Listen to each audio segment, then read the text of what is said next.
Sometimes life gives you a lot of lemons, sometimes not. The main thing is how you get through it. I have spent my entire adult life putting the needs of others first. Whether it was my parents, my wife, or my children, I sacrificed my desires by pushing them aside. Case in point, my wife and I got married young because I got her pregnant. Remembering that period, I am no longer sure that I loved her. Our 3 children were almost 20, and my wife and I were very successful in our careers. I was the CFO of a mid-sized company here in the boonies. Since I took my vow, I have never looked at another woman my entire married life. Lauren, my wife, a real beauty, was the head of the art department at the local university. She was a natural blonde, tall, with large breasts and wide hips. After giving birth, she became more snug than slender. We both completed our degrees online. Daniel, my eldest, joined the service to further his education and did so well that, thanks to the help of a senator, he was invited to an officer's course because of his grades. Our daughter Caroline got married right out of high school and also studied online. Her husband was a good guy, but he hadn't achieved anything yet. My youngest, my namesake, just signed with a minor league team. I carefully attended all university social events where senior staff were expected to be present. Let's be honest, I got along with all those liberal socialist snobs like sour cream and peanut butter. As head of the arts department, we had to attend every play, every concert, and every guest lecturer. Most of them were clearly left-wing. My wife was into these things, but I wasn't.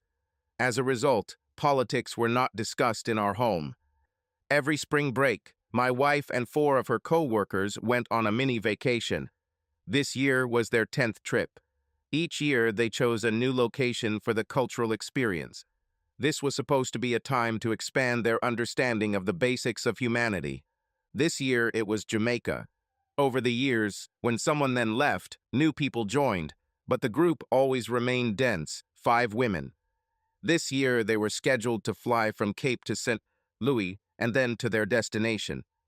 I was downstairs working in my workshop at the back of the house on yet another project my wife decided we needed to do. I swear she found projects for me to keep us apart. Every guest we had was amazed at the quality of work they saw. The biggest job I've ever done was designing and building her new kitchen after I tore down a non-load-bearing interior wall. The lockers had all the modern conveniences. Her island, overlooking the dining and living areas, could seat 6. The white pine floors and custom countertops made it absolutely gorgeous. I caused a power surge that disabled one of the main circuit breakers, cutting off power to the workshop. I went out into the backyard because our electrical panel was built in and hidden in the wall behind a picture in the family room we added. I had just turned on the switch when I heard my wife's cell phone ring. I don't know who she was talking to, but I didn't like what I heard from her lips. I go on spring break every year because it allows me to get out and about and have fun, Lauren said. The last day of school is Thursday. We all take sick leave and fly out on Friday. We have 9 nights and 10 days to get everything we want without hurting anyone and keeping our reputation spotless. Those who are already pepper, there will always be a lot of salt. I quietly walked outside and sat at the picnic table for a moment to compose myself. Once I collected my thoughts, I knew what I needed to do. I returned to the workshop to go upstairs as if I had just walked up. Lauren was still on the phone. I took the keys to my Ford truck.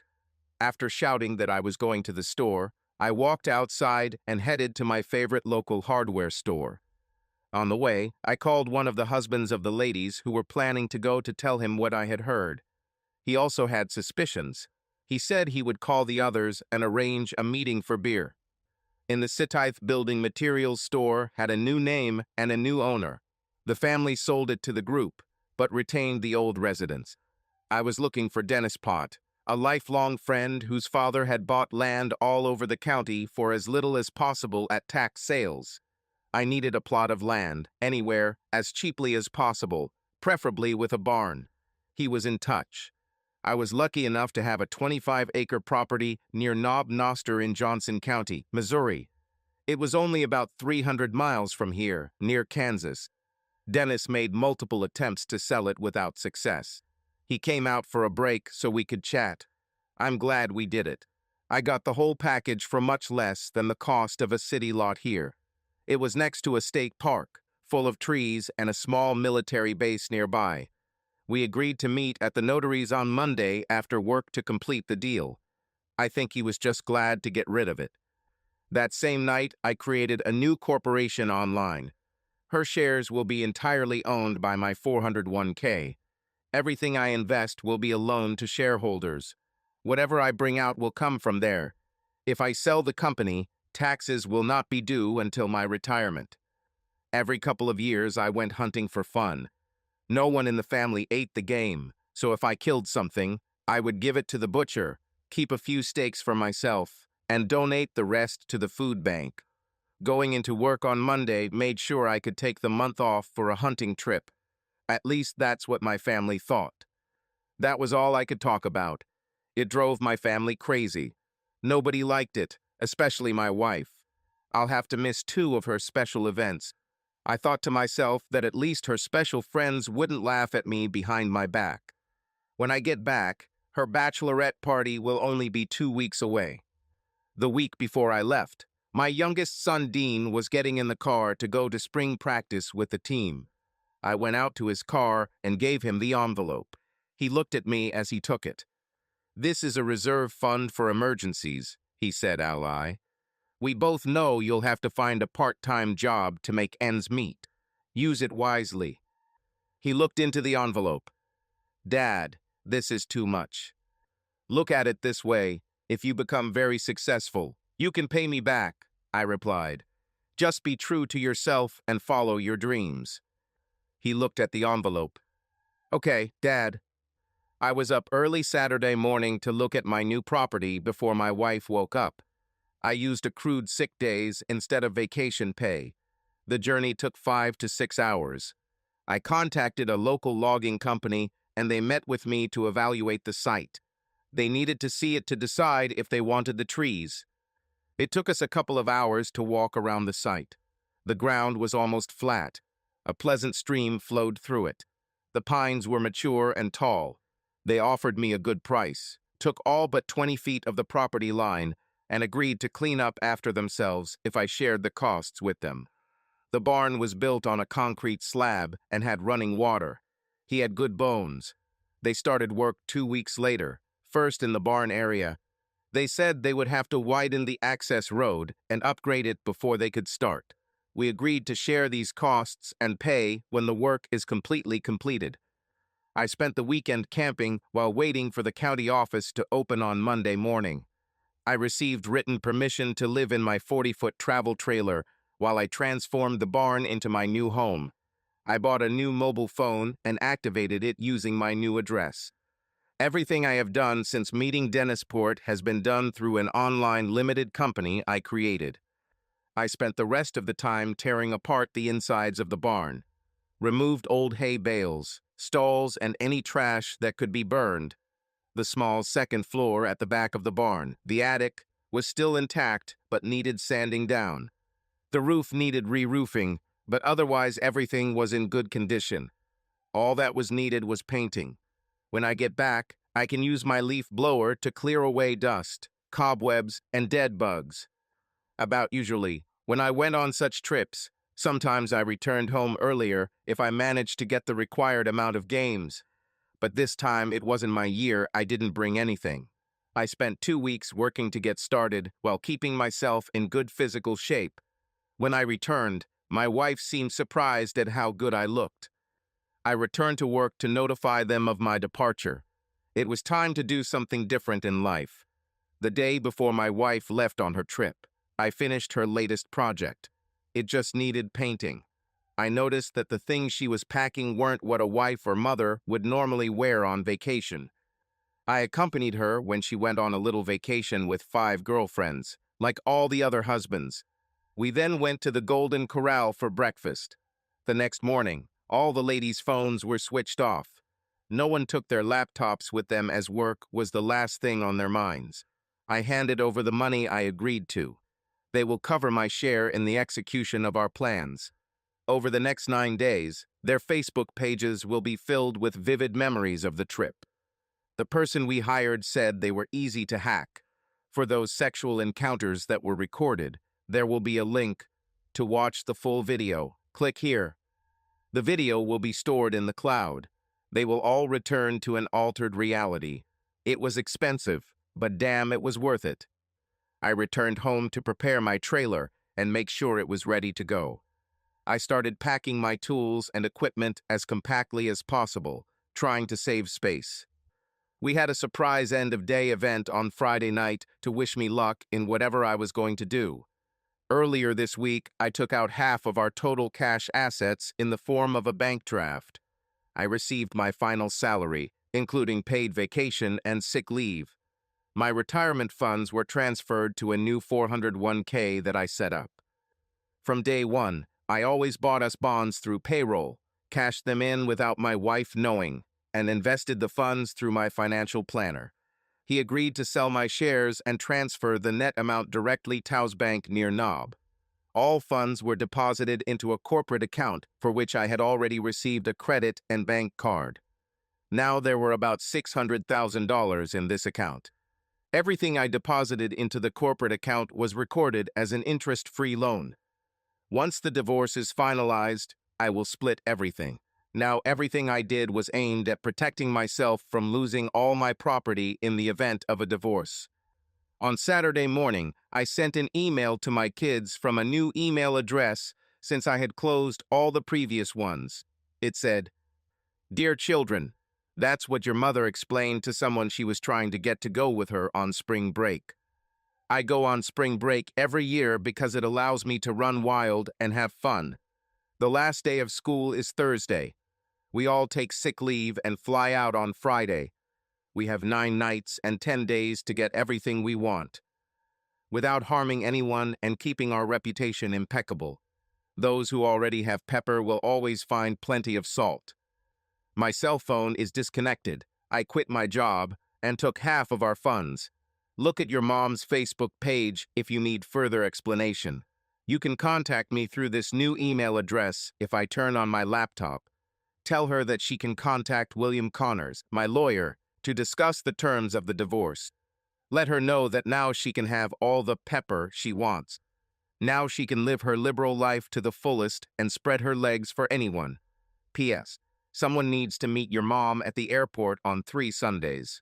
I can't. I left. The last thing I did for our old house was leave her new trinket rack on the kitchen counter filled with 10 small jars of black pepper before flushing my wedding ring down the toilet. I threw my discarded old cell phone on what was our bed. After locking up the house, I left in the truck, towing my trailer, both filled with things I wanted to take with me. Life has given me a lot of lemons. I peeled them and cut them, eating them raw. My father once said that there is nothing in life worth fighting about if it is not for the sake of your country. He was right. We all have the right to live the way we want. Lauren made her choice, which forced me to make mine. Here I was at 40 years old, starting my life over.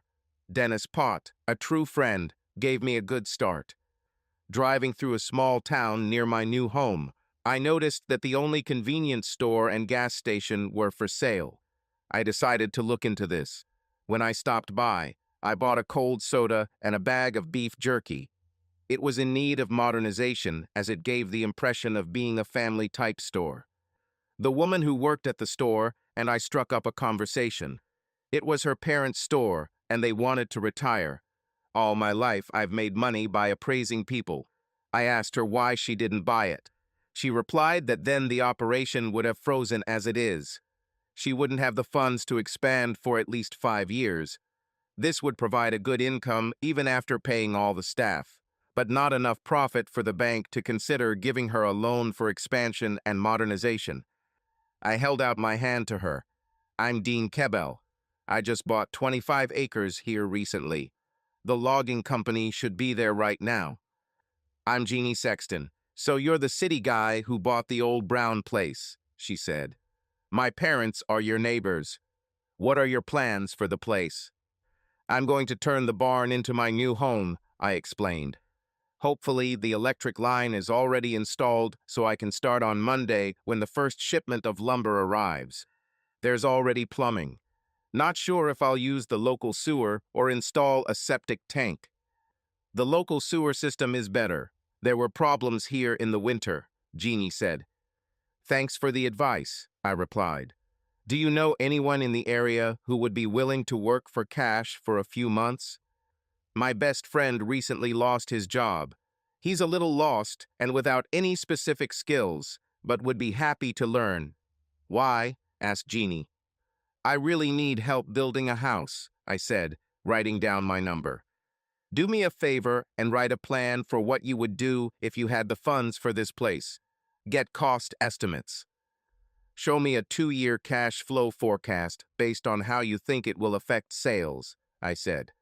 Come see me and we'll talk it out together. Are you serious? Asked Jeannie with excitement. Seriously enough to consider it, I replied with a smile. You know where I'll live. If the car is there, that means I'm there. What kind of trailer? Asked Jeannie. The county let me live in it while I built the house, I laughed. I was surprised how much was cleared. The stumps were pulled out and piled up with tree branches. Once dry, they will burn for many days. Gravel and fine sand were brought in to form a properly wide driveway for heavy equipment. Part of the cost of this will go into my income. The power company has installed the power line and is ready for me to connect. It is laid along a new road, which suits me. As agreed, they stopped 20 feet from the barn. I backed into the trailer and began to set it up when the supervisor of the work crew working that Saturday approached me. I explained who I am and what I do. I asked him if he knew anyone with a backhoe who could do an urgent job. He asked what I needed to do. I explained. He said he would wait until the end of his shift and stay to do it for me. The barn was almost 40 feet tall, so I decided to leave a 3-foot crawl space at the front of the first floor. By 8 in the evening, a trench had been dug around the barn. The ground was leveled so that the slope sloped away from the barn. On Sunday, while driving around the area, I found a place that sold rebar, and they cut me the required number of rods 3 feet long. I built a 3-foot concrete wall at the base of the barn and along 3 sides all the way to the end to prevent unwanted water from entering. This will be completed with a freshly poured 5-foot wide paving slab. Jeannie arrived 2 weeks later, on Sunday. The foundation for the raised deck was already poured, and the sewer line was connected to the county line with a connection from my trailer. 16 huge piles of tree roots and branches were burning. The new floor of the first floor has been laid. All rooms on the first floor were framed. Openings for doors and windows were cut out. 2 stairs to the next level have already been installed. The small second floor of the barn will become a sitting area with a huge window instead of attic doors before rising to the third. That's where she found me. I was working on installing 1-inch plywood for the second floor. Hey, Dean, you took this seriously. I'm impressed with what you did, Jeannie said. You've already framed the first floor. It's going to be huge. Why did you cover all the outside walls with plywood? Hi, Jeannie, I replied. You're right. Even with 6-inch thick exterior walls, I didn't realize how much space I'd get by doing it this way. 1-inch plywood will allow me to restructure the barn in the future without damaging the inside. Thanks for bringing CJ. He really helps a lot. He's becoming a good builder and adapts quickly. We work 12 hours a day, and he doesn't complain. I told him to take a day off today. I stood in front of her. At that moment, I realized that she must have had a raised floor behind the counter in the store. I towered over her. I'm 6 feet tall, and she's only 5'6". We went to my trailer. I made coffee before we started our discussion. Her proposal was impressive. Her sales have grown by 10% in the last 5 years. She wanted to double the size of the store. She saw the main growth in alcoholic beverages, which she wanted to add to the range. A percentage of these customers would probably buy something else. She wanted to work around the clock because the extra hours would only require payment. It was nice to see that she understood business. I suggested that the night shift employees also clean the floors and bathrooms, which would save the $2,000 a month they were paying for the cleaning service. Upgrading to a computer system, charging for air, and adding a self-service car wash with an outside dog wash on the far side of the property will create additional revenue.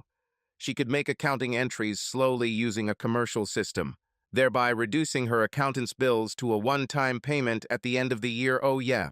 A third-party company should be entrusted with maintaining payroll.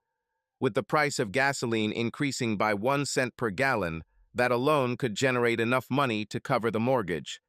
We agreed over coffee to form a new limited company where we both contributed the same amount of money. I borrowed the additional $150,000 required at the current federal rate as an open mortgage on the building and land from my 401k. Jeannie called her father and told her about our plans. He said he would take it seriously when he met me. Why don't you both come to dinner? Tell him he can bring his wife. Jeannie, I'm single, but not married, I said. I just started a divorce. I told her how it happened. Jeannie was surprised that I was 40 years old. She thought I was younger. She was also divorced. Her only daughter, at 16, was almost on the shoulder. She got married right after school and was 34 years old. It seemed like her father wanted to evaluate me himself. He listened while we talked about her plans. We told him about my proposals. The only thing he noticed was that with the changes we were making, we were understating our sales and projected net income.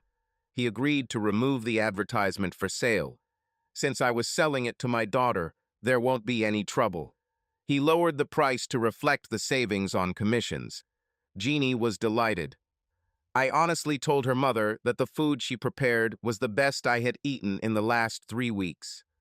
I returned to my trailer and, after making coffee, turned on my laptop to check my email. The first thing I read was a letter from my daughter Caroline on the day I left. It read, "Dad, I didn't believe you at first. I had to check my mom's Facebook. Not only what she did was there, but also links to the events of her fellow travelers. It was shocking when I finally understood what the salt meant and pepper. Wildly correct. It was a 9-day sex swap. My husband Don says you had no choice but to leave. There was no way you could accept what she did. Are you okay?" Both my sons also wrote letters. Both expressed similar views. They also couldn't believe their mother did it until they saw it for themselves. Both wanted me to contact them. They said they needed to hear my voice to make sure I was holding up. I opened Caroline's second letter, written on the Sunday after she went to meet her mother. "Dad, it was a nightmare. I stood there watching the plane land. I noticed our local television station with cameras. One of the women Mom went with was the wife of the president of Southeast Missouri State University. 4 of them were met immediately after leaving the plane. Everyone had to call a taxi. Mom was relieved it wasn't hers, but knew she was caught as soon as she saw me. I just told her that Dad knows and left. She didn't believe me. I took her home. I helped carry my suitcases in and saw a trinket rack filled with 10 mini jars of black pepper. As soon as I understood your idea, I burst out laughing. I gave her a printout of your letter to all of us, with the new email address blacked out. Mom threw it in the trash without reading it. I walked out, leaving her alone. Love you, Caroline." I went to the KFVS 12 website and watched several of their video stories about this whole case. All 5 women's reputations were destroyed. Given the amount of publicity, the city was furious at the image that university employees were portraying. I went to the Southeastern Missourian website because I had a subscription and read all the articles on the topic. This was a favorite topic of discussion on the Speak Out forum. It was time to contact my lawyer again. Then I went back to emails. The following was dated the first Tuesday after I left. "Hello, Father. Mom is upset. She probably thought she could talk to you on Monday, where you worked, after she cooled down. She was told that you quit. She didn't believe it. She was sitting outside, waiting for you to come out. Finally, she spoke to security. Their response was, 'Have you seen his truck? She returned home and found that the trailer had disappeared. I went online and found that your name was removed from all accounts and credit cards. Finally, I looked around the house and found that your tools and equipment were missing. Then she found what I gave her in the trash. It must have gotten to her because she couldn't understand why you left most of your clothes behind. Mom tried to write to you, but the letters were returned. She called your lawyer this morning, and before she could ask any questions, he asked where she could serve the divorce petition. I just got off the phone with her and she said, "But I did it for him. I just need to talk to him so he understands. That's not a good enough reason for divorce." I told her to look at her Facebook page and hung up. Now I block her calls. Please call me. Love you, Caroline. I sent Caroline a text message. Are you free to talk? Dad. A moment later, my phone rang. Hi, Caroline. It's nice to hear your voice, I said. I just read your second letter. Thank God. Just hearing your voice makes me know you're okay, my daughter replied. How long have you known about her special trips? About 2 months before Dean left for spring training. My hunting trip was a ruse so I could get everything set up, I answered. All 5 of us men worked together to gather evidence on all of them. The only thing left to do was to share ownership of the house with your mother. After paying off our current debts, I took half of the remainder and removed my name from everything. Mom isn't coping with it at all. I don't think she ever expected to be found out. She still believes what she did was okay, Caroline explained. She claims she didn't publish anything.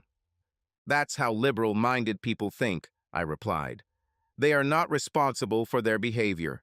They have a certain view of reality that has nothing to do with the facts. Ask her in a moment of clarity whether she would be okay with me doing what she did. You and I both know that this would be unacceptable. Where are you now and what are you doing? My brothers will want to know too. Whoever hears from you first should tell the others, Caroline said. Good news, you're going to be a grandfather soon.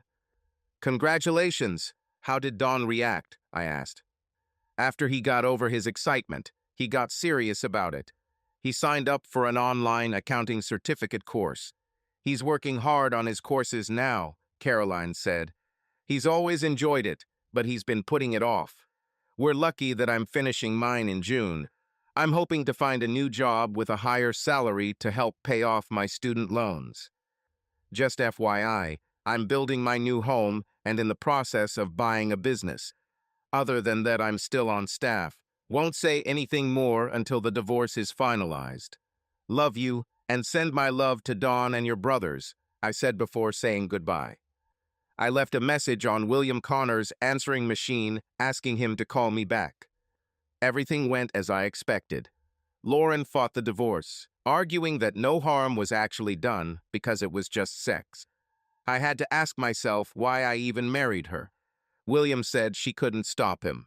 We made her burn because of her adultery. He warned that it could drag on for months depending on the judge. I may have to go back to talk to him. I said I'm in no hurry. Word spread about what we were doing with the barn, so people came to see it. Some offered their services. Everyone was impressed with the quality of the work. This gave me the idea to turn it into a business. CJ started to get really into it. I've always liked working with my hands. The logging company leveled all the land around the barn. The job turned out to be more than they expected. While I was at the lawyers with Jeannie setting up the corporation and purchasing the store, I asked CJ to break ground on a new workshop and garage. It was within walking distance from the house. With the completion of the 3rd floor, we brought in plumbers, gas and heating specialists to do their job. CJ got it. Why I left the extra height between the floors, this allowed us to hide communications between the floors. It took us 2 days to install the ceilings. My new house now had 8-foot-high ceilings. While the electricians did their work, CJ and I laid the flooring in the attic and installed the sheathing so we could add insulation to the sides of the barn walls. I called a glass company to install all the windows and exterior doors. The window for the space on the landing had to be made to order. At this time, we built a raised deck floor with storage and installed black iron railings around it. I told him that I had ordered an awning that automatically extends over it when the sun is at its zenith. I had to laugh when CJ said after work one Saturday that he had never worked so hard or enjoyed work so much in his life. Once that's completed, he said his mom has already made a list of things she wants him to do. Every time he had a day off, he spent too much on professional tools and equipment. CJ, it takes a special person to do this, someone who sees value in what they create with their hands. It took me many years to understand that, I said seriously. Build a career doing what you love, I've learned. Now go away and I'll see you on Monday. At $20 an hour, CJ was making good money, and he knew it. He also realized that it was a bigger job than most. Insulators and drywall installation crews were expected to begin next week. CJ and I will start working on the workshop since the floor is already poured. We prepared our support beams and installed them before pouring the floor. Once this is done, it will also have a 5-foot walkway around it. We will take possession of the store on Monday. It is currently closed for renovations. When it opens, we will call it DJ's. We negotiated with the gas companies and got the best offer, allowing them to compete. As a result, we will have 6 prepaid gas stations instead of 2, with an additional percentage of profit margin on every gallon. There will be no more losses due to people leaving without payment. I had just finished showering and loading laundry into the built-in washing machine when I saw Jeannie drive up. I was wearing only clean blue jeans. She was carrying a huge picnic basket as she walked towards the trailer. At that moment, I noticed her for the first time as a woman. It made me realize that I was ready to move on. Jeannie held up well. Childbirth didn't change her figure much. She was slim. Her face was quite narrow. Her curly red hair was shoulder length. She had an attractive smile that reflected her warm heart. Her hazel eyes were still sparkling. She had good breasts, but not so large that it was immediately noticeable. She still had a figure that made people pay attention to her. I wondered about the fool who let her get away. It wasn't anything special, but the food was great. Egg salad sandwiches with onions and chips. 2 bottles of popular wine. She seemed interested in what color scheme I was planning for the interior of the house. We walked around him discussing it. I don't know how she did it, but she got me to open up and talk. She liked the landing with the huge window where the doors to the attic used to be. It had a clear view of the creek behind. Jeannie noted that this space could be used for many things. It was already long after midnight when she left. I thought men were supposed to pursue women. Dean, CJ said. Jeannie does everything to let you know that she is free. If a girl like her started courting me, I wouldn't hesitate. CJ, I'm not single. I'm still going through a divorce. Until it's finalized, it wouldn't be fair to involve anyone, I replied. People will talk behind my back that I'm taking advantage of them. I value Jeannie too highly to let that happen. Besides, well, I haven't been on a date in years. Yes, I was, CJ countered. In my opinion, you have already been on a picnic together, which lasted until late at night. Damn, I thought, the guy is right. We had county inspectors checking out the barn and workshop on Friday. Before we could use the workshop, it had to be approved by the fire inspector. Electricians installed a separate meter for it. I already told CJ that he would finally get the weekend off. The plasterers and insulators still had to finish their work next week. I was going to get commercial rip saws, bandsaws, and routers over the weekend. We had just finished when CJ's mom called. Since it was our first 2-day weekend since starting work, she invited me to a barbecue the next day. I agreed and asked what I should bring. She said, cold beer. My parents think you're pretty special, CJ said. You gave me a chance at Jeannie's word. I've learned a lot these last 10 weeks, and they know it. It's just their way of saying thank you. It will be interesting to see you in something other than your loose work clothes. Yeah, sure. We both know Jeannie will be there. She's your mom's best friend. Those two are up to something, I said with a smile. They probably have one more thing they want me to do before Jeannie takes over the store again. CJ started humming, "Matchmaker, matchmaker, find me a matchmaker," from the movie Fiddler on the Roof as he walked to his car, laughing. This was my favorite movie.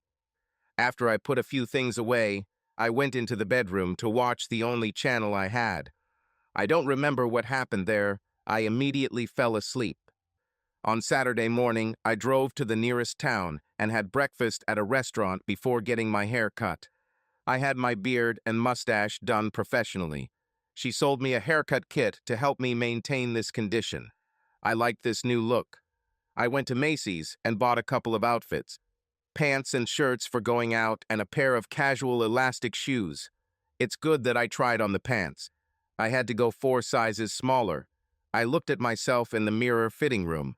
My beer belly disappeared, my abdominal muscles became stronger, and I looked much leaner. I took another pair of trousers, a pair of jeans, as well as socks and underwear. I began to take pride in my appearance again. The last stop was for metal tables, hardware, and wood to begin building the many cabinets. My kitchen will be made of oak. This was the biggest part of the job. I arranged delivery for Monday. While we were waiting for delivery, we could build some warehouses to stock essential goods. At 3 o'clock in the afternoon, I arrived at CJ's parents' after showering and changing clothes. CJ came out to meet me. "You look great, boss," he laughed as I grabbed the beer to carry it inside. "Have the price tags been removed?" We entered together. The young lady was introduced to me as Jeannie's daughter, Lindia. She made me blush by saying, "So you're the man my mom is flirting with." She saw my reaction and laughed. CJ's parents, Mr. and Mrs. Ed Peterson, were next. Anne was his mother's name. I was surprised that they were about my age. They pointed to their children who were with their friends. I began to feel that this was not a trick, and I relaxed. They had a beautiful house. As more and more people came, I got to know them. It turned out that several of them were what I called curious onlookers at the barn. Within an hour, I had 6 business cards from people who wanted quotes for large jobs they wanted done. I told everyone that I would start building cabinets and that it would take me at least 2 months before I could get back to them. Everyone seemed willing to wait. Jeannie and her parents were the last to arrive. Her father and mother walked past me without recognizing me. This made Jeannie laugh. I let my hair grow out and my beard grew out because my soon-to-be ex hated it. Since I spent most of my time working, I lost sight of myself. Now I'm back to some normalcy. Jeannie came up to me and took my hand in hers. Jeannie looked stunning. She pinned her hair behind her ears. I applied my makeup and lipstick effectively. She wore a knee-length white dress that showed off her figure, highlighting her curves. She dressed in a way that emphasized her femininity. It worked, and I complimented her on the way she looked. We were still holding hands when we caught up with her parents. "Mom, Dad, don't you recognize him?" asked Jeannie. "Dad, he's just like you when he's passionate about something. He ignores everything around him until he's done." Stuart Johnson, Jeannie's father, said, "Well, damn it. You look good, son. I wouldn't recognize you without your long hair and bushy beard." Mary Stewart added, "Dean, don't mind him. I have pictures of him looking like an ogre because he worked too hard." Jeannie tried to get me to help her convince you to slow down and take a break. We've been together almost 40 years, and the only thing, what slowed Stuart down was old age. "Thanks, Mom," Jeannie said sarcastically. "For that matter, tell it like it is." Someone finally gave me a cold beer. For a weak beer like Bud Light, at least it was cold. I think Stuart noticed my glance. "I brought 2 12-packs of my favorite strong beer, Guinness," he said. I turned to Jeannie and asked, "Are you drinking this? I haven't even tried it." She took it, and Stuart and I went. We found a couple of large beer glasses. He liked a lot of foam, I didn't. Everyone got what they wanted because we poured it ourselves. We're back to women. Mary said, "Can you imagine? For years we had this idiot who liked to drink tar. Meet Dean, and it gives your father some credibility. Now I can never get him to stop drinking that stuff. Most beers are meant to be drunk quickly. A good strong beer is a real man's beer to drink slowly, I said defensively. It fills you up and doesn't make you want to drink more. Were you a car salesman before you moved here? Mary asked. Because that sounds like complete bullshit. Well, it's like with a woman's breasts. One is not enough, but three is too much. Oh, a lot, I replied with a smile. I delivered Mary. She blushed. Both Jeannie and Stuart burst into laughter. Mom, it seems Dean knows how to return the favor, Jeannie said with a wide smile. You'll have to be careful with him. I helped Ed, who did the cooking. He slowly cooked pork, beef, and chicken. I set to work on the flat fryer. Anna prepared a selection of vegetables. She had a huge pile of half-cooked potatoes. I asked her what her plan was. She replied, "Surprise me." I asked her to bring a bag of red onions, if there was one, and she brought it. I got down to business. Jeannie and Anne watched as I cut the vegetables, keeping them separate from the potatoes. It seemed my skill with a knife surprised them. Ed told me I had 30 minutes before he started serving food. I said, "Great." I cut up the potatoes for quick frying in oil. Just before transferring it to the serving bowls, I added the paprika, salt, pepper, onion, and cheese. I made the grilled salad with equal parts of 3 types of peppers, snow peas, peeled okra, corn, onions, and tofu. After grilling, I coated it lightly with a homemade dressing of Worcestershire sauce, honey mustard, and vinegar. This was my take on the theme of Mexican cuisine. Both dishes were simple but a hit. Someone said, "Jeannie now has a man who can really cook." Later, when most of the guests had left, 4 of us sat down at the table. Anne and Ed thanked Jeannie and me for their help. I don't remember who suggested it, but it was strongly recommended that we all go to Branson for the weekend before the store reopened. I listened to their arguments and eventually agreed. Later, as Ed walked me to my truck, he said, "I think you should know that Stu told me earlier that he's been waiting almost 20 years for a man like you to be in his daughter's life." It was only after I had changed into my pajama pants that someone knocked on my door. I should have known. It was Jeannie. "Do I always have to make the first move?" she asked. Without words, I picked her up and carried her from bed. She stayed the night. Neither of us slept much. I woke up to Jeannie talking on the phone. She has already started making coffee. A few minutes later, Lindia arrived with takeout from the town diner and a change of clothes for her mother. This was what was needed. While Jeannie was in the bathroom, I talked to Lindia. "Mom got divorced 6 years ago," Lindia explained. "You're the first person she's interested in after that. You are the complete opposite of my father. She's never looked at a man the way she looked at you last night. I think she's in love, so please don't hurt her." I told Lindia my story.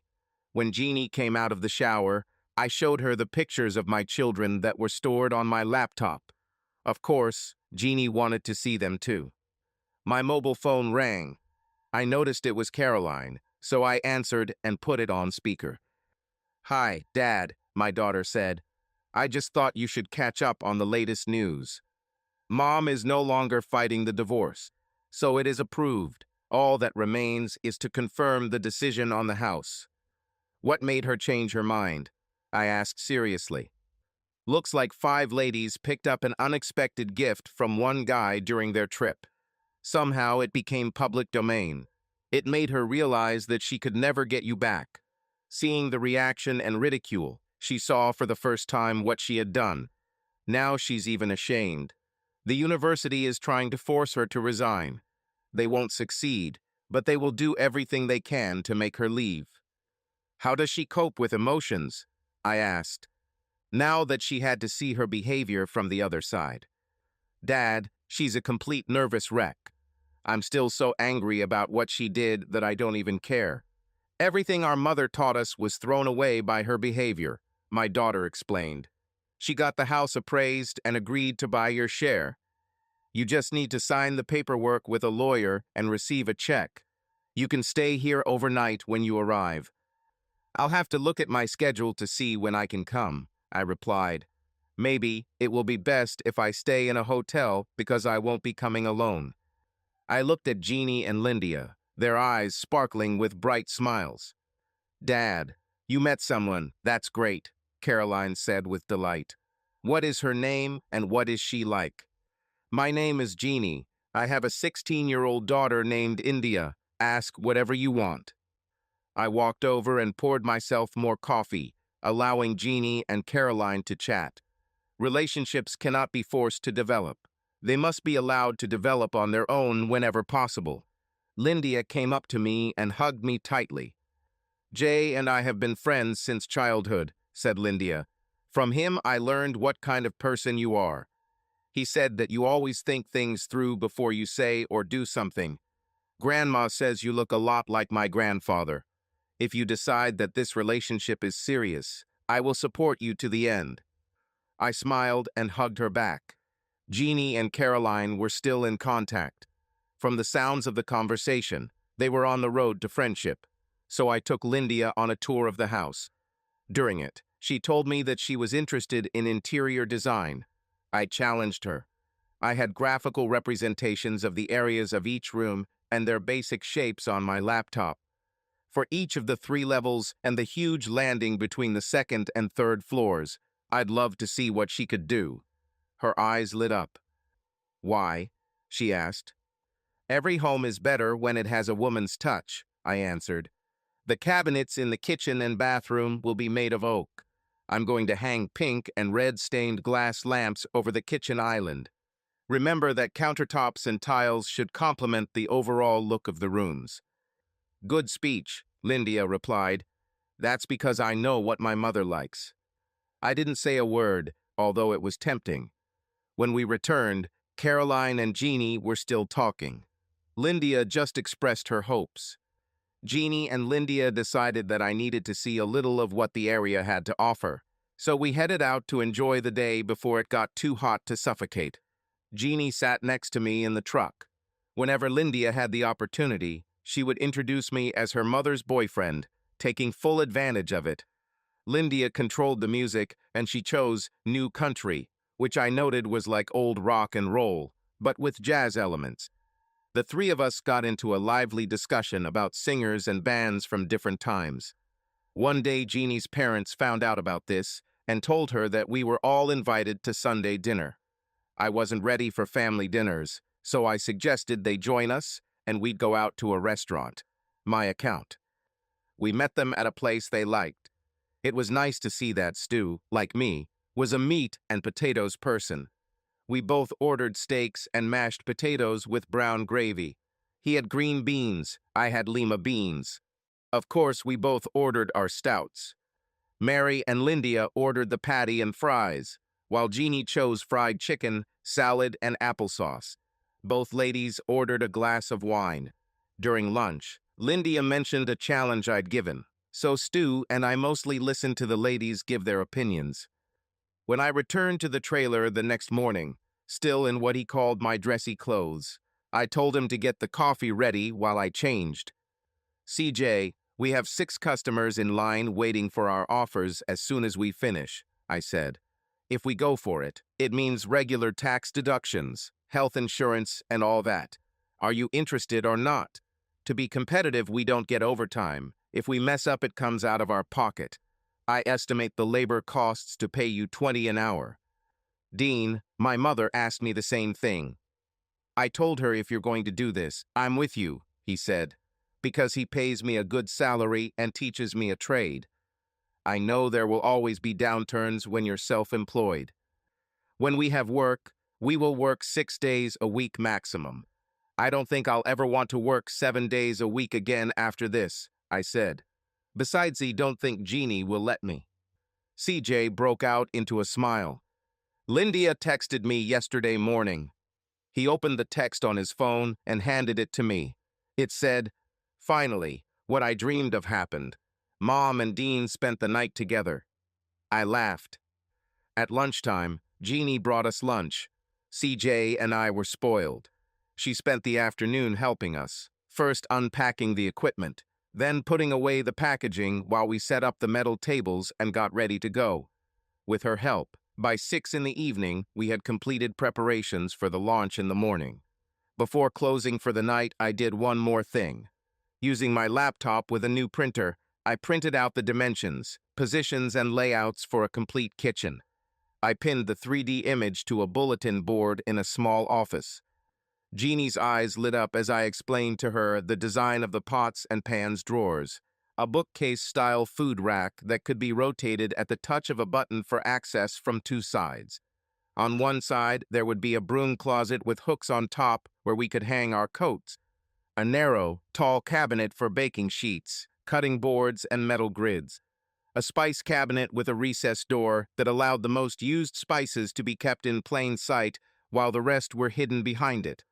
It was located next to the stove. The upper cabinet doors will have red and pink stained glass inserts set into the wood. Any woman would die in a kitchen like this.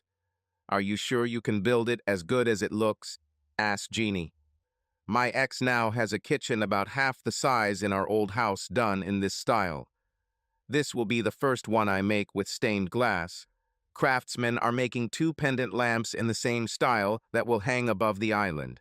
That's part of the reason she agreed to buy out my share rather than sell the house," I replied. "She had everything, but she threw it all away for wild, unbridled sex," Jeannie said, becoming serious. What the hell was her problem? Her love for me was not strong enough to stop her. "That says it all," I replied. "That's why it was so easy for me to walk away and not look back. I don't think she ever loved me the way a person should love." We looked at each other when I said this. This must have hit her hard. She had tears in her eyes, just like me. I wondered why. "Dean, I think you hit a home run with that remark. After seeing the end of your marriage, I now understand why mine ended," Jeannie said. "For too long, I thought I had failed. The problem wasn't me, it was him. We didn't share the same views on what love was. I didn't understand this point of view until now." Jeannie and I later agreed that this moment became the foundation of our relationship, knowing that we both have the same idea of what love is. We spent the rest of the week cutting frames for the kitchen cabinets and assembling them. They all had adjustable shelves. On Thursday afternoon, when CJ had to continue working until we got back, Jeannie and I headed to Cape Girardeau. We asked Lindia if she wanted to come with us, and she wisely declined. Jeannie and I drove about halfway before we checked into a decent hotel. There was a bar with a small band playing live music. We spent the evening dancing. During a break in one of the performances, the musicians joined our table and we struck up an informal conversation. I asked them if they knew the song "Years From Now," which was popularized by the group Dr. Hook. They knew, so when they got back on stage, they started the set with this song. Jeannie and I were on the dance floor. Later, we were lying on the bed when I asked her if I could scratch my chin. She looked at me like I was crazy and said, "Sure, go ahead." I rolled so I was on top and lowered my chin between her breasts, moving it back and forth between her bust, tickling her. One can only imagine where this led. She later told me that she wouldn't fall for it again. I laughed. We just left William Connor's office. I held the settlement in my hand. He's holding funds are held in trust until I sign the documents. Since all outstanding issues had been settled, divorce papers could now be issued. We still had a couple of hours before Caroline and Dawn got off work. Jeannie asked me to show her where I used to live, so we drove past. I couldn't help but notice that the lawn was not well maintained by my standards. We drove into a shopping center and stopped at a jewelry store. Jeannie wanted to know why. "Well, I think it's time to give you a promise ring, if you're ready," I said. "Lindia and your father let me know that they support me." She was ready. Finding a quiet spot at a restaurant in Cape Girardeau on Friday was like finding a needle in a haystack. Caroline and I agreed to meet at the Hickory House in Jackson at 5. They were already waiting when we arrived. I was surprised because right behind Caroline and Don were my two sons. Dean, being a catcher, was called up as a substitute due to injury and was passing through here. His batting average was 2.7, which couldn't help but help. Daniel had a few days off so he could be here. I looked at Jeannie's smile and knew she was aware. Lindia was also aware, which is why she spoke next time. God, Dad, you look strong, Caroline said. Your daddy body is gone. Love your new look. Are you going to keep it? Jeannie, this is Caroline, her husband Don. The top two behind them is my oldest Daniel. The other one is Dean, I said. Yes, Caroline, I will keep it. My waist has shrunk 6 inches, and I'm not as soft as I used to be. Dinner and conversation were very pleasant. Jeannie was questioned a bit, but she did well. Me too, as soon as everyone found out that I was converting a barn into a house. Jeannie explained how we met and showed them a photo of me in work clothes carrying wood. I didn't know, but she was photographing the barn in various stages as it was being remodeled, explaining that it had over 3,000 square feet on the main floor. The second and third floors are smaller due to the huge landing between the floors. When the ladies excused themselves to go to the restroom, my sons expressed their approval of Jeannie. Dad, it's been years since you looked this young, Dean said. Hard work seems to be good for you. You don't seem so tense anymore. I like the job, I explained. When I finish the house, I will completely move into construction. Jeannie will manage the store. I already have 6 major projects up for tender. I told Dom that if he would allow it, I would like to build all the children's furniture. He was delighted. Not only will it be of the best quality, but Sharon and he will be the envy of all our friends. Don couldn't keep a secret if he tried. He would have told Caroline the news right away when she returned. I was surprised that the children didn't bring up the topic of their mother. It didn't happen until we got back to Caroline and Don's house. Jeannie wanted a family photo with the kids and me. Then Don wanted a photo of the 4 of us with Jeannie. Jeannie asked him to make one for us using her cell phone. Caroline was making coffee when her mother called. I only heard one side of the conversation, but my daughter seemed cold and distant. I heard Caroline tell her mother that she needed to get professional help. While she was busy, I asked my sons how they were getting along with their mother. Both answered the same way. We don't communicate. I was about to say something, but Jeannie nudged me lightly with her foot, so I remained silent. 6 of us spent the rest of the evening playing double rummy with 2 decks of cards. Later, when we returned to our hotel room, Jeannie and I talked. Their wounds are still fresh, Jeannie said. You have to understand that they didn't have the slightest idea. Even your departure was a culture shock for them. When we were in the women's room, Caroline told me that she was having a hard time without a stone in her life. She wanted to know if I could explain why Lauren did what she did. I suggested that maybe Lauren felt like something was missing in her life wobbles. Caroline said her mother not only did this to my father, but to all of us. You know, Jeannie, Caroline would never tell me that, I replied. It makes me realize that I need to sit down and explain my feelings to my kids and Dawn tomorrow. They'll want answers, so I'll have to do some serious thinking. Lindia watched my marriage to my ex slowly fall apart, so she was expecting a breakup when it finally happened, Jeannie explained. She was relieved when it was over and was my rock as I rebuilt my life. She saw how withdrawn I was until you met me that day. The moment I got home that night, the first thing she said was, "Who is he?" I said, "That's what you mean." She replied that she hadn't seen me smile like that in years. Your children are faced with this suddenly. Honestly, my love, I didn't see you as a beautiful woman until you came with a picnic basket, I said. Then I also dealt with all this. The outfit you wore that day made me wonder what kind of fool would lose something like that. CJ should have pointed out to me that this was already our first date. It hit me like a brick when I realized you were following me. Why? Asked Jeannie. I think deep down Lauren left the impression that I wasn't good enough. I was trying to understand why, I replied. Then you came to me, accepting me when I doubted my worth as a man. Jeannie crawled into my arms, holding me tightly, leaving me alone with my thoughts. I think she realized how much she saved me by preventing me from going where I was headed. Each of us helped the other free himself from the past.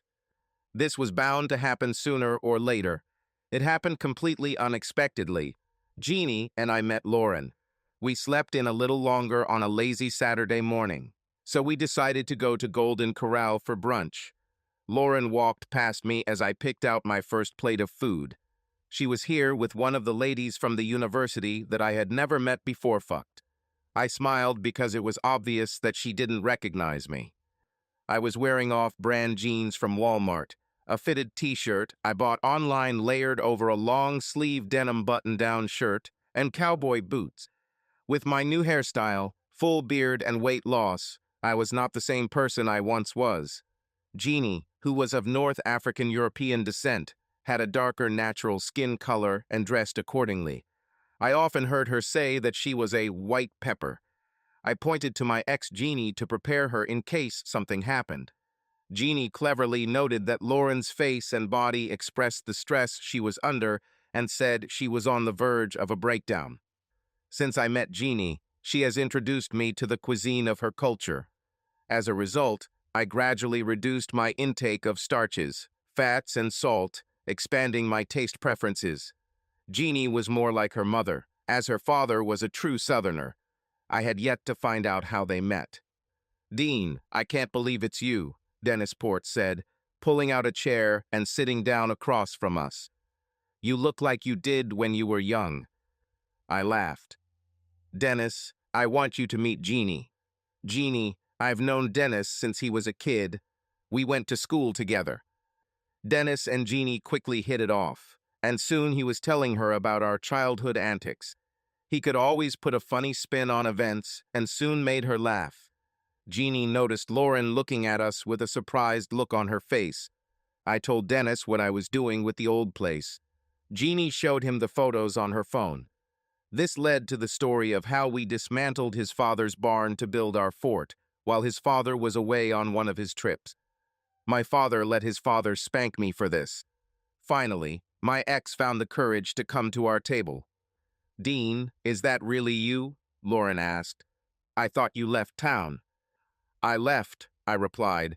"He sent Meeksis to return to complete some business and see the children." "Lauren, this is my girlfriend Jeannie, and of course you know Dennis." "Can we talk privately about a few things?" Lauren asked calmly. Standing up, I said, "No need. Our marriage ended when you went on your first sex vacation over 10 years ago. When I found out what you were doing, I got tested for STDs. Thank God they came back clean. I left because I didn't want to be reminded of you. I gave my clothes to the Salvation Army because they no longer fit me. Live your life the way you want and let me live in peace and tranquility." I sat back down as she walked away crying. I looked at Jeannie and she had a smile on her face. "I can't believe you were so cold. It's so unlike you," Jeannie said. Dennis laughed. "Jeannie, this man will give his shirt off his back if he really needs it, and expects nothing in return." Lauren built herself a bridge too far for Dean to ever cross. The day he found out, he came to talk to me. When he told me what she said, I knew she was dead in his eyes if he could prove it. I gave him the land at a cheap price as a token of gratitude for all he had done for me and my wife over the years. What I lost in market value, he has already reimbursed me twice. If he feels manipulated, he will simply end it and leave. We learned to read people early.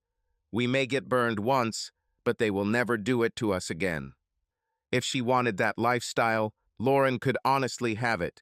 We would have just gotten divorced 10 years earlier, I said. For me, life is too valuable to waste. Jeannie took my hand. I couldn't agree with you more. We won't have a big wedding. Just 2 witnesses and a magistrate when you're ready. We continued eating. Dennis took the plate and joined us. When Jeannie stood up to get more, Dennis said bluntly, "She's beautiful, Dean. My wife Gina will love it. Lauren should have known when you saw her that you chose someone better." Jeannie has more class in one finger than Lauren ever had. It brought a big smile to my face and boosted my self-esteem. I was still explaining how we met when Jeannie returned. Of course, she had to give her 2 cents. Dennis watched us with pleasure because we were already finishing each other's sentences. Before we left, Dennis talked us into agreeing to come over for after-dinner drinks so Jeannie could meet Gina. When we arrived at my daughter's house, a surprise awaited us. When we walked into the living room, they hung a banner that said, "Welcome to the family, Jeannie." I looked at her and saw that she had tears in her eyes. "Don saw the promise ring last night," Sharon said. "The four of us decided that this should be celebrated properly." "We'll do it," I said. "But first, I think I need to explain my actions since I found out. This may help you all make a decision about your mother." Over the next hour, I listed every little detail I could think of, explaining the rawness of my emotions, the doubts about my masculinity, the fear that I might have contracted AIDS, and how I became an advocate for myself. I thought it would be easier to walk away and not look back. So I failed as their father because for the first time in my life, I put myself first. Jeannie pointed out that when I left, I did as much harm to you four as your mother did to me. Jeannie also said that this was in addition to everything you had to deal with due to the public exposure of your mother's behavior. "Dad," Daniel said, "the four of us talked last night. We realized a few things. First of all, you were just as stunned as we were. Previously, if we had problems, we turned to you for a solution. You were alone because you kept your problems to yourself. You always put us first. Our mother's value system changed when she became the head of the department. Like you, we didn't see it. It was Caroline who explained it to us best. Mom's behavior showed us that in her Liza, we were nothing more than second class compared to her liberal friends. That's what many of my Democratic friends say," Dean added. "We didn't leave the Democratic Party. The Democratic Party left us. They become something that I cannot associate myself with. This was a real revelation for us. Neither of us can honestly say that we know who our mother is now, and this is the biggest shock for everyone," Sharon said. "We all agreed that if Jeannie and you got married, we would be honored to call her mom." Jeannie couldn't help herself. Neither of us expected this. Everything became clear at a glance, as it should be if you are a family. The Kebels have lost one and gained another, but we have become stronger. We were safe. We arrived at Gina and Dennis's place around 7:30 in the evening. I stopped to buy Gina a beautiful bouquet of seasonal flowers. It was a tradition I started after their wedding. I only did this when I was invited. If I came to visit for a short time, I did not bring anything. Little did we know that they had invited some of my childhood friends to come meet Jeannie. They finished the basement, turning it into a huge room with tile floors. It was used for many informal parties where everyone brought their own bottle. We spent the night dancing. Jeannie really was the star of the evening, although everyone also admired the shape I was in. Many men teased me because their wives pestered them, hinting that with a little effort they too could look good. They retaliated by saying it required a divorce. Before the evening ended, Jeannie, Gina, and a few others became friends.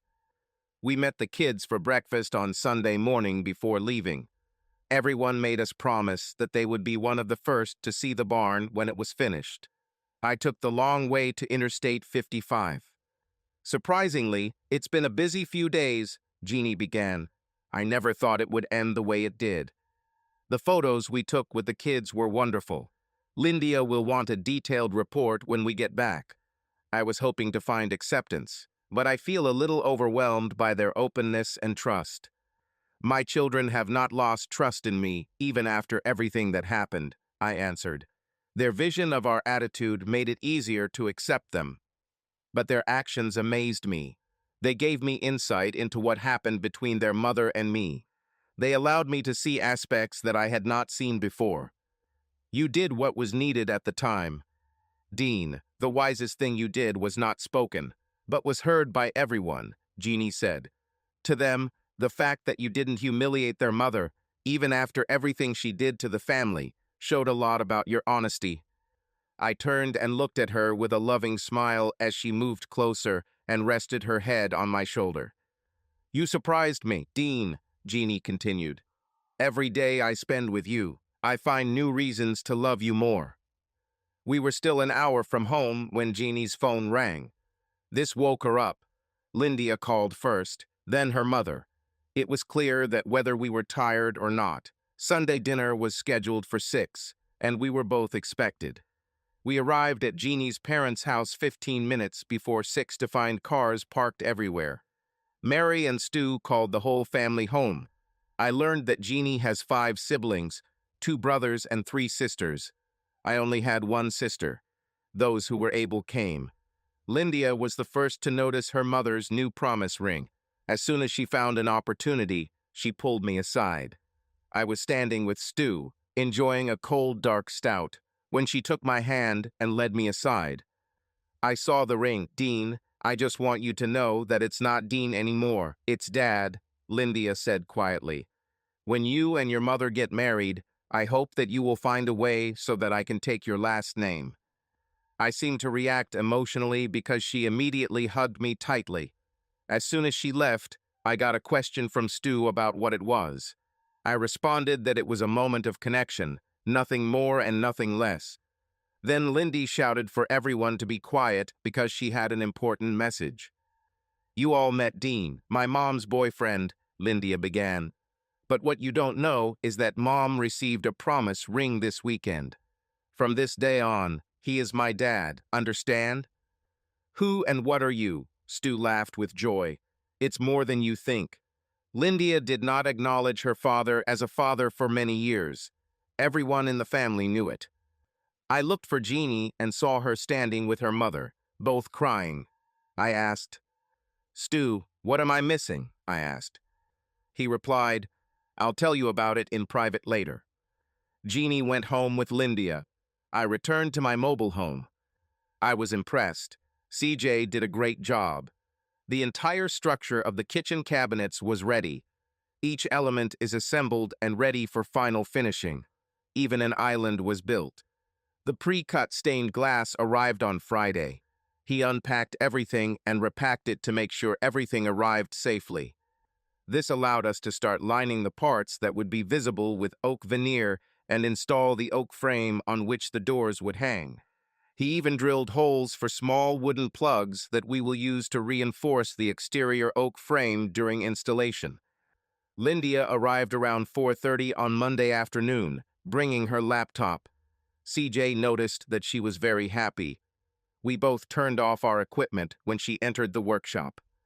Dad, Lindia said, I have 2 plans ready for you, both completely different, if you have time. CJ cursed under his breath. I smiled, hinting that I would explain later, and walked over to Lindia. Let's go to the trailer. You can show me there, I replied. Both of her shed plans were beautiful. I had to admit that I hadn't thought through the plan in that much detail myself. She showed the exterior of a barn that had been painted 2 different colors. The added shutters gave it a touch of sophistication. The roof that needed to be re-roofed came in 2 different styles. Each room was depicted as if it was already fully furnished.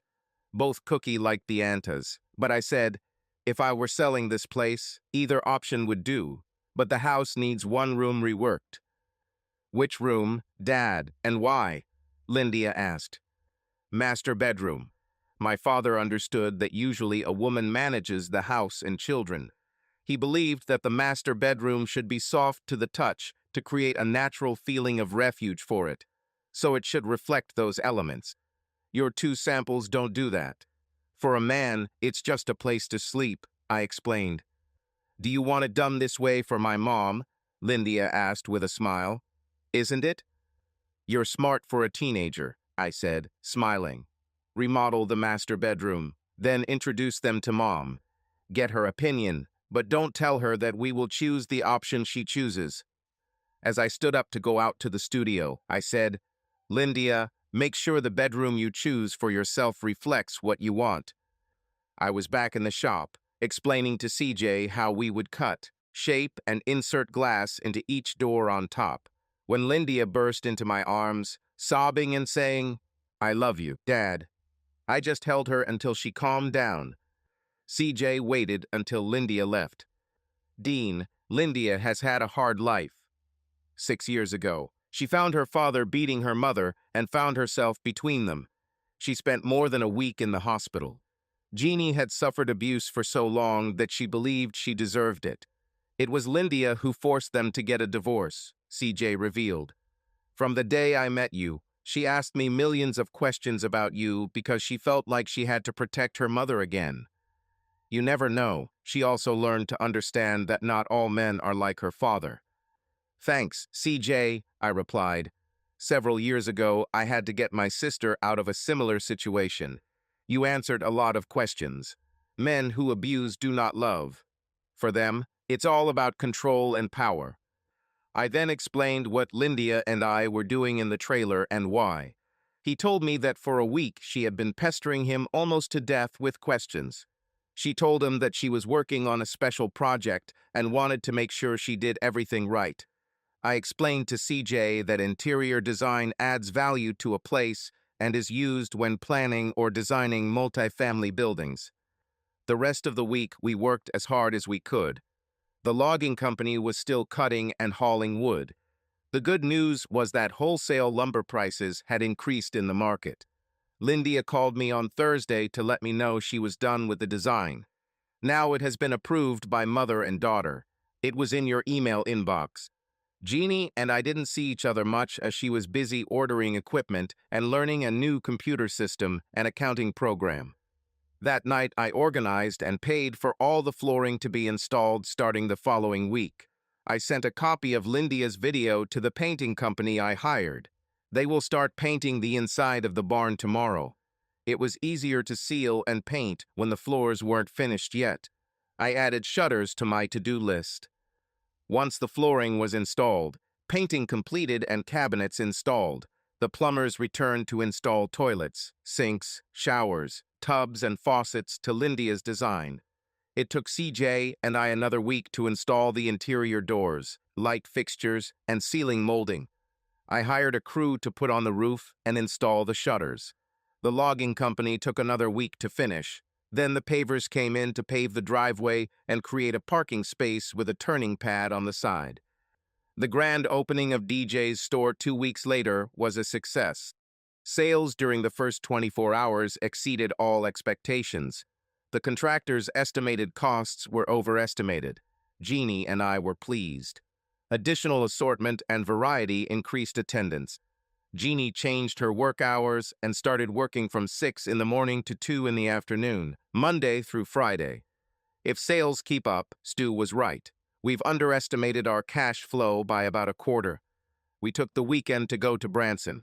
It was in the butterfly atrium with butterflies from all over the world that I got down on one knee and proposed. He filmed it, to Anne's delight. Ed got Lindia's phone number and sent her the video. It only took her 2 minutes to text me back asking, "Have you set a date yet?" I replied, "Not yet, smart girl."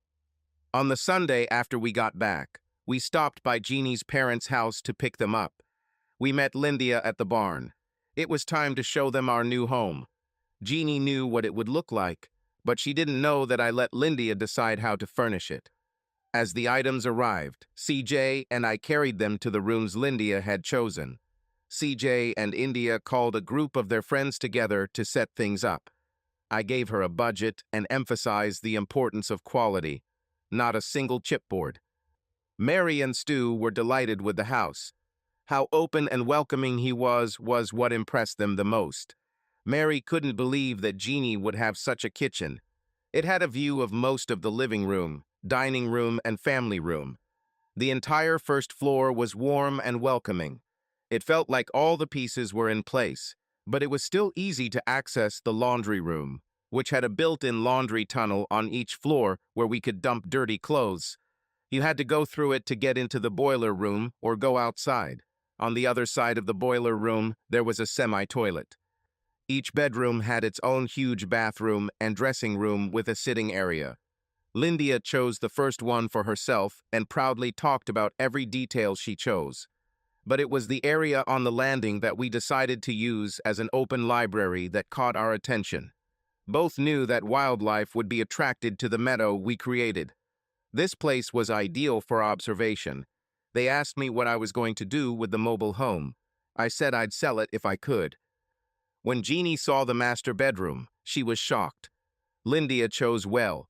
The pastel colors created a soft and inviting look. The four-poster bed, matching dresser, and 2 nightstands were already made up. The his and hers closets on either side of the master bathroom amazed Jeannie with their size. We haven't furnished the other 3 bedrooms yet. We sat by the island in the kitchen. Lindia ran out to the trailer to fetch 5 glasses, a 2-liter bottle of cola, and the Coronel Royal I had hidden. She was surprised when I poured her a drink. A toast to Lindia to thank her for her work and efforts in bringing us all together, I said. I gave her a certain amount of money, and she stayed within the budget. Jeannie's eyes filled with pride. You helped Dean do all this without me knowing. When? How? Lindia did this from our home. If she liked something, she would email Dean to get his approval before ordering and paying, Stu said. She really impressed me with her knowledge and skill. She was looking for quality and value. It took us another 4 weeks to complete the landscaping, laying down an acre of lawn around the house and sowing clover throughout the rest of the property. Stu plowed it, sowed the seeds, and within 2 weeks, CJ and I just completed our first commercial project. He needed 2 weeks to complete the work for his mother. I started work on some nursery furniture for Caroline. Jeannie was planning a wedding. This will be the first time the whole family will be together. We settled things with the logging company. It turned out that after all the calculations, I earned enough to cover our salaries, the costs of buying and building a house. My ex-wife Lauren had suffered a nervous breakdown and was now on medical leave. Only time and recognition of her actions could heal her. It reminded me that each of us must find our own way to overcome. Jeannie came into the workshop after work, looking worried. I stopped what I was doing and turned off the equipment. You look worried, I said, hugging her. What did the doctor say? Jeannie's face broke into a smile. You'll have to make 2 more sets. 2 sets of what? I asked, not understanding how this had anything to do with the doctor. Children's furniture, she said with a huge smile. The doctor thinks he heard 2 heartbeats. Hopefully one will be salt and the other will be pepper. To this day, Stu and I joke about whether it was a wedding at gunpoint.